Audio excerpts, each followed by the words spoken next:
Hey everybody, welcome to the garden. I hope you're having a great day. Happy holidays to all the US boys and girls, including myself. Happy 4th of July. If you're outside the States, I hope you're having a fabulous day.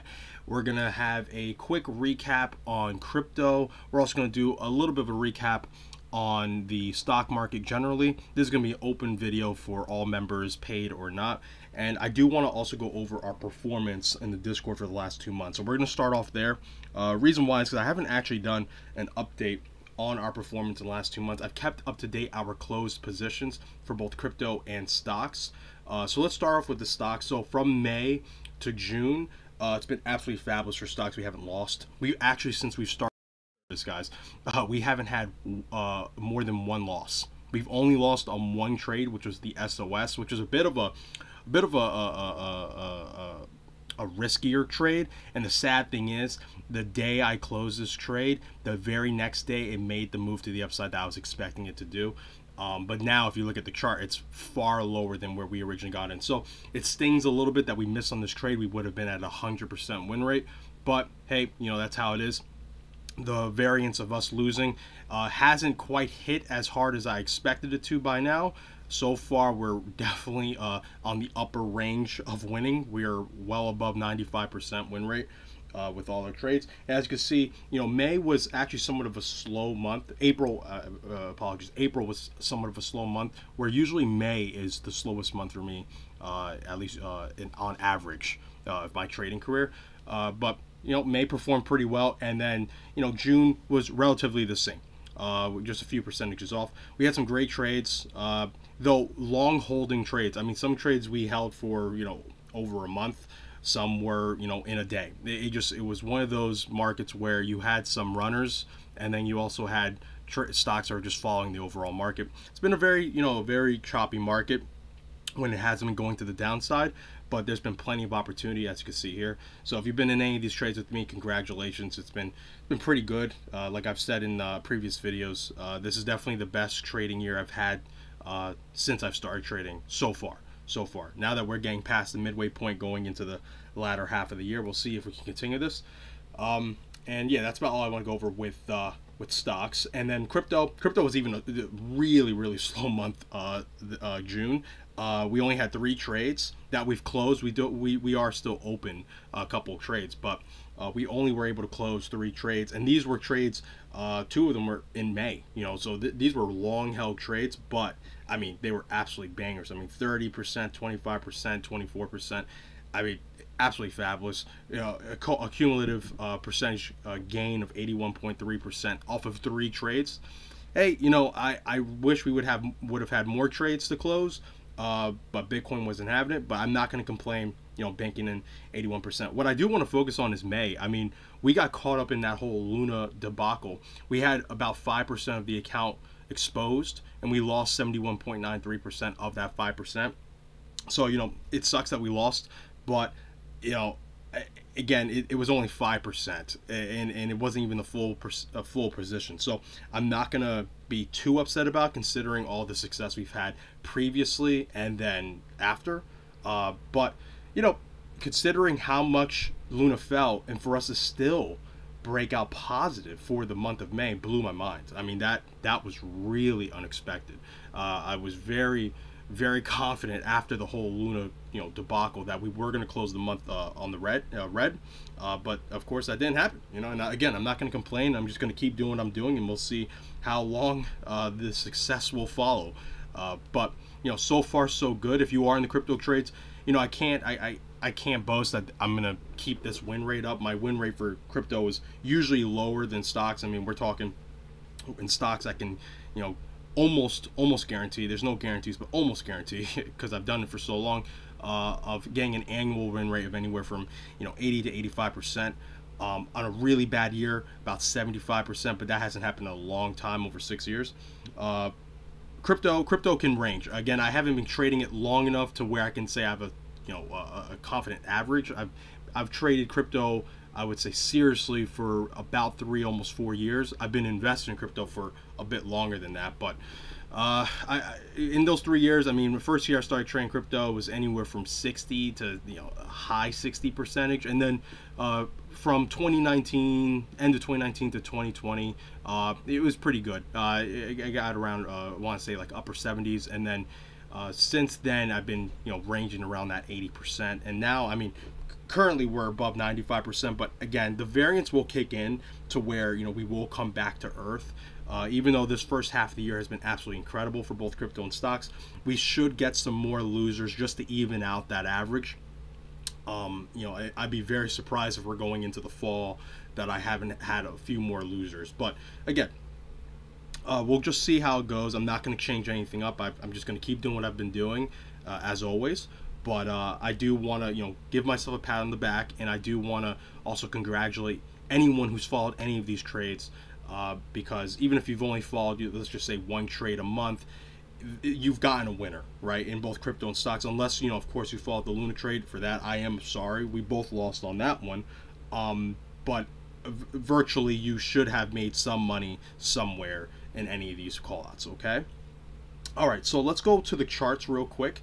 Let's take a quick look at crypto and the positions we're currently in. So we're currently in Bitcoin, of course, still. We're long all these positions. So Bitcoin, Avalanche, Ethereum, Polkadot, Link, Cardano, and Solana. And Solana, we actually reopened again. We banked almost, with 25% off Solana. And then I saw another entry. And I was like, oh my God, I got to take it. And so far, we're in the green with Solana.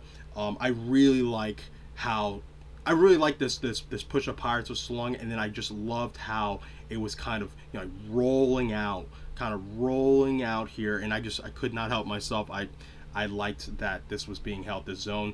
I was like, let me just take the position, and if it does go lower, hey, we have levels lower where we could add on, and still be comfortable, right?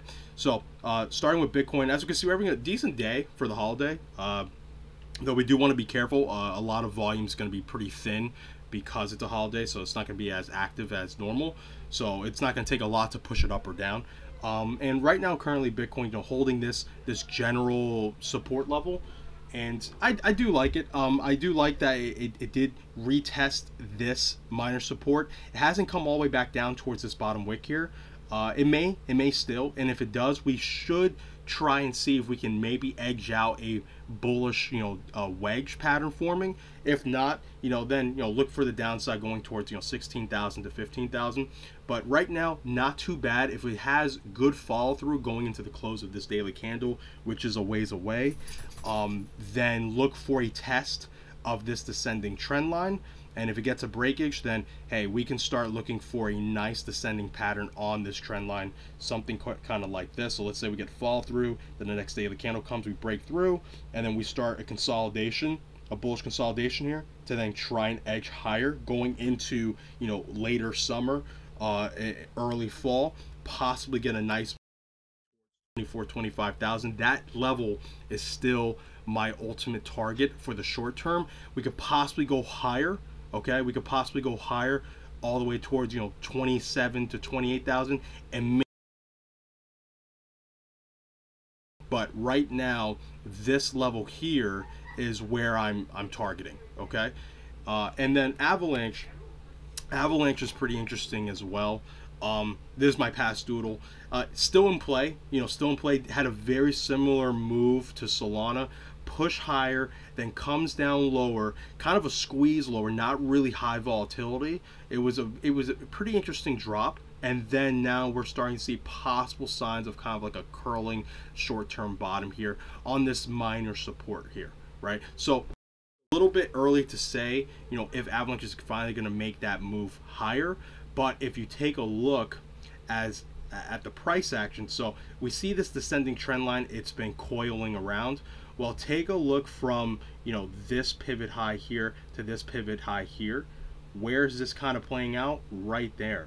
So it's pretty interesting to see that Avalanche is showing signs of a possible continuation higher. Okay, we can't be sure until we see 21.50, or at least the high here of $22 essentially. We'll just say $22 gets taken out decisively. Then we could probably start seeing that move at least towards $30 to $28, and then in my opinion, a move towards $40 does seem probable. And if it gets to $40, I'm very confident. I'm very confident that we're going to see a move towards $50, and then maybe a drop from there. Okay, so we wanna be a little wary of Avalanche, because if it does start losing this trend line lower, then we can probably see another test of this descending trend line, which is going to be pretty steep. Okay, we're talking about sub $10. So we want to keep our eye on it, but so far so good. I'm very interested in how this setup is playing out. So again, we'll see. Ethereum again, pretty similar. Push higher, comes down to, this is more of a major support zone rather than minor, and now curling bottom, and now it possibly going to confirm above this descending trend line and then start attacking 1220. Okay, so we'll see how it gets, how price action gets once it gets there, but right now not too bad. I am liking the overall structure I'm seeing from these cryptos to go higher. If the stock market, let's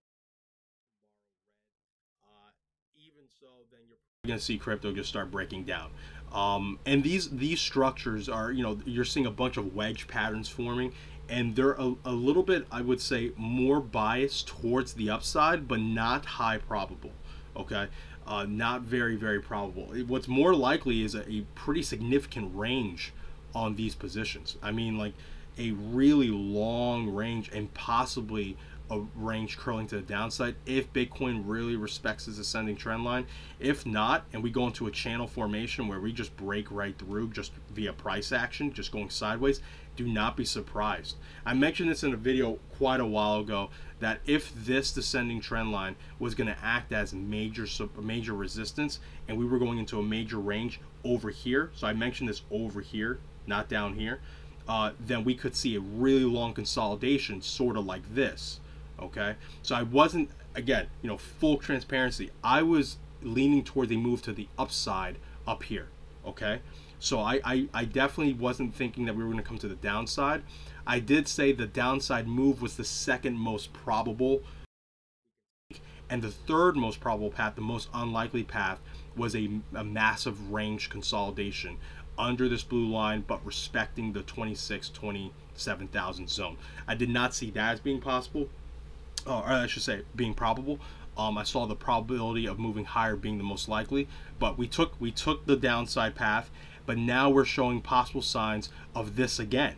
So the most probable move is to the upside, but does it mean we're just going to follow this path exactly again and do breakdown? Or are we going to do what's most unlikely again and have a massive consolidation going into the fall, right? Going into early fall. Definitely possible. Definitely possible. So we have to keep our eye on it. But again, as a swing trader, we didn't take too many trades, right? I mean, like we average around anywhere from 5 to 8 trades, sometimes 10 in the month, but we don't take too many. And of course, it can get kind of boring if you're not used to swing trading. You can kind of be like, what am I doing? I want to trade more. I want to make more money. But if you look at the win rate, it really does, really does pay to be patient and to be really picky in your positions, and be really smart. Okay, so like here is an outlier of how many trades we took. There were, whereas most likely April and March are like, the average, right? You're talking about 8 to 10 trades, but a really high probable trades going your way. And it's a trade-off. If you really like trading a lot, then this might not be for you. But if you like winning, and you can't take many losses, well, this is the way to do it, right? As long as you have proper money management. And we have to keep our heads on straight and be able to see the structure of the market, right? So if we're looking into a long-term consolidation, well, we're going to be in this Bitcoin long for a long time. We've already been in it for quite a while. Full transparency, we first got in it up here, but we were able to average down very intelligently, smartly, and now we're still in the red, but we're nowhere near our original entry. And we don't go into trades with our full position size. We have an idea of the position size we're going to have overall if all our entries get filled, but immediately we're going to only, you know, expose ourselves anywhere from 1 to 2% and then add on from there. Structure where that pays off well, right? So now we don't need a huge move up for Bitcoin to, you know, at least get break even or even make money. That's the beauty of our style of trading, and that's how we have that win rate. So we're gonna have to wait and see and let the markets tell us what's gonna do. And so far, I'm feeling that we're gonna have a nice consolidation. I'm leaning towards upside again, just based off the structure, and where it's happening. All right, and now let's take a quick look at Polkadot, another one. You know, broke a really short-term trend line to the downside at major support. Really bullish looks. I mean, like, this out of all the coins has not challenged its bottom wick here, and then also the original bottom wick from the Luna drop.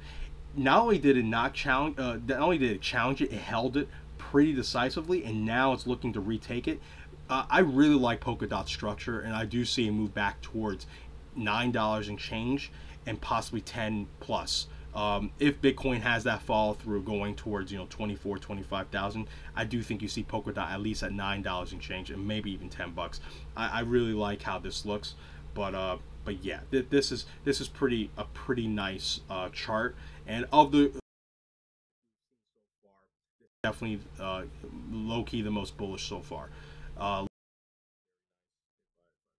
Link is more bullish than it's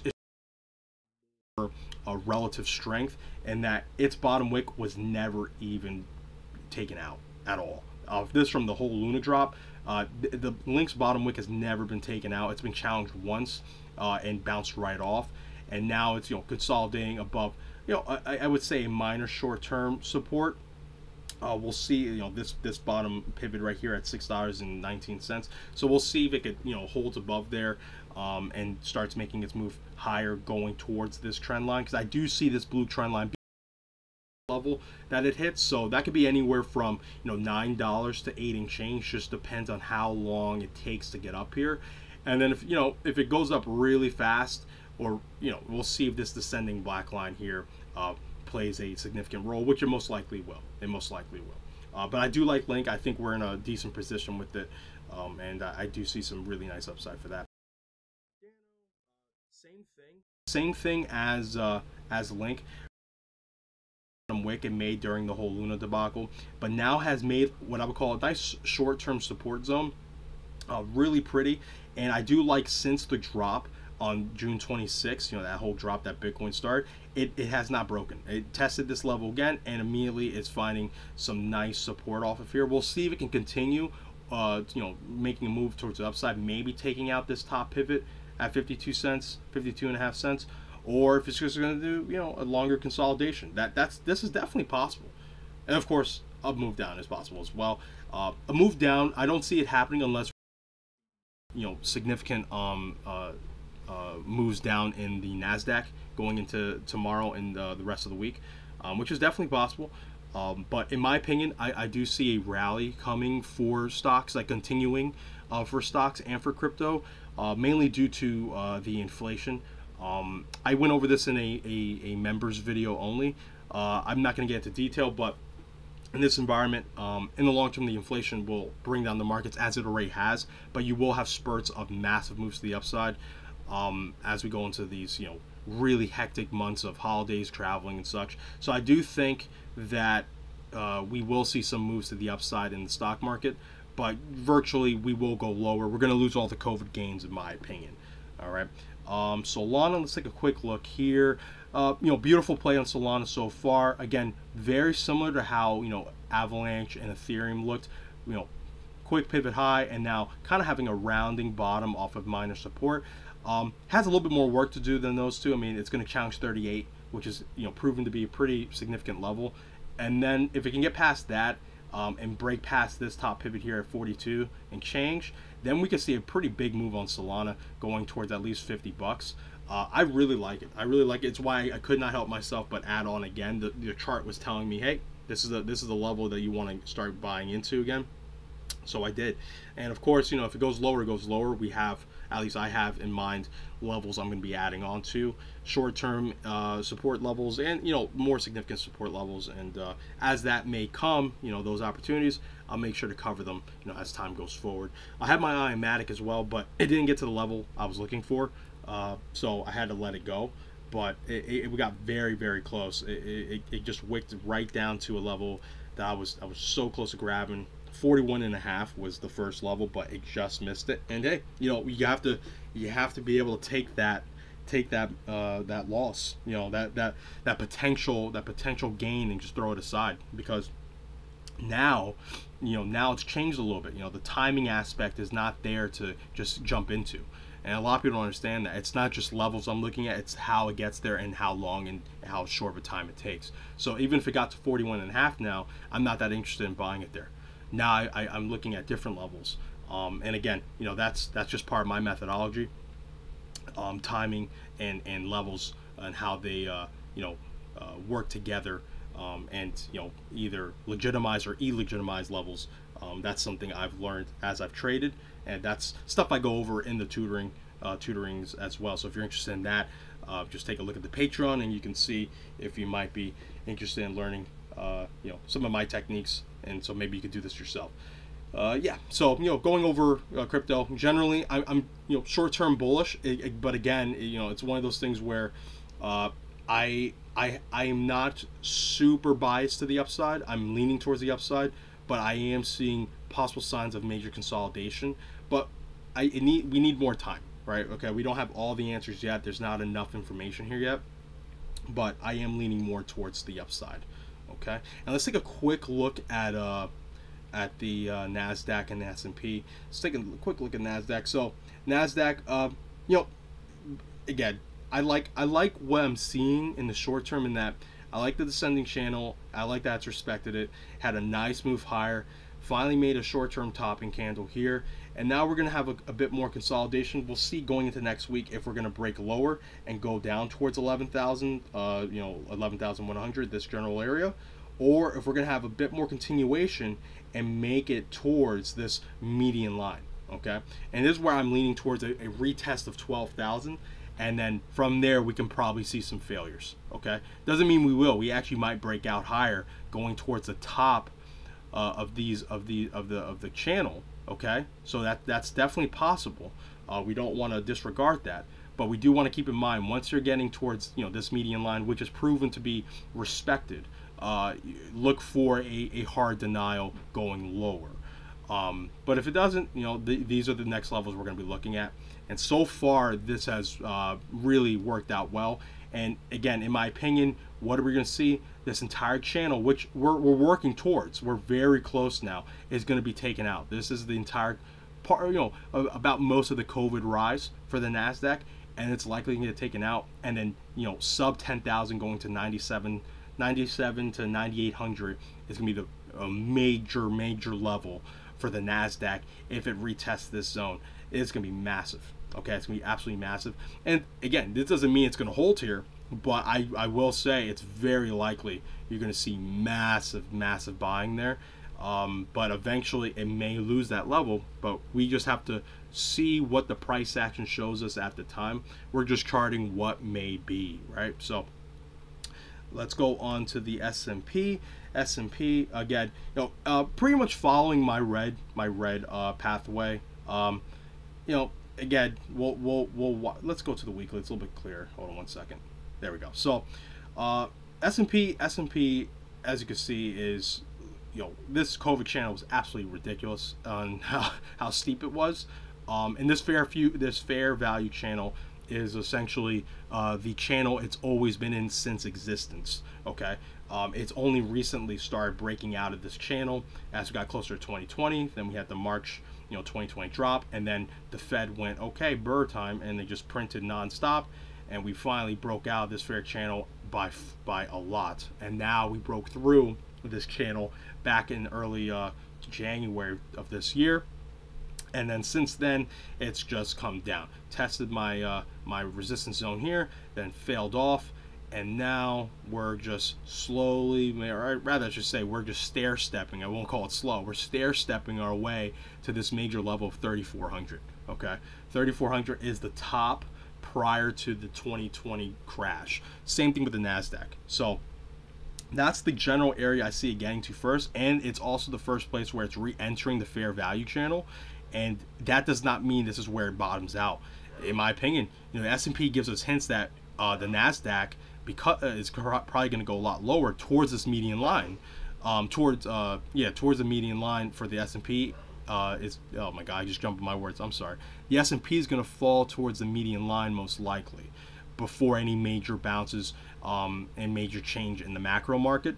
The NASDAQ will follow that general idea that this potential bottom is likely not going to be like the ultimate bottom for the NASDAQ, because like the S&P, it's going to likely break through the 2020 pivot high prior to the COVID drop. Okay, so hopefully I jumbled the shit out of that. My apologies, but hopefully it makes sense. But again, we're gonna continue to watch this. In my opinion, there's a massive opportunity, especially if you're younger.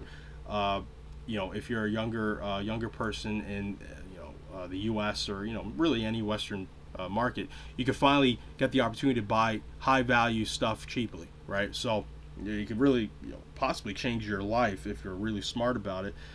So don't see this as just a negative. This is the massive opportunity for you.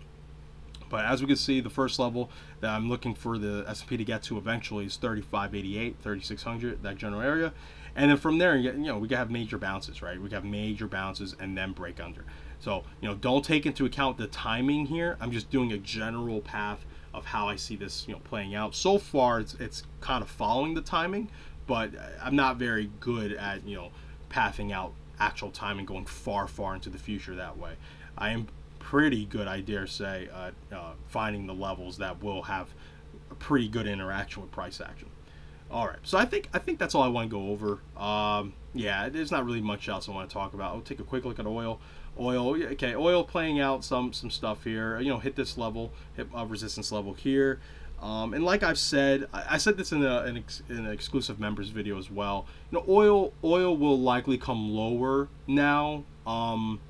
It may break a little bit higher, may even retest this box again. The probabilities are that it will break lower again and break sub 100 and get towards $90 to $85. The thing is, a lot of people are gonna think that might mean the gas prices will go lower. They may. In my opinion, though, it's most likely they'll stagnate at where they are.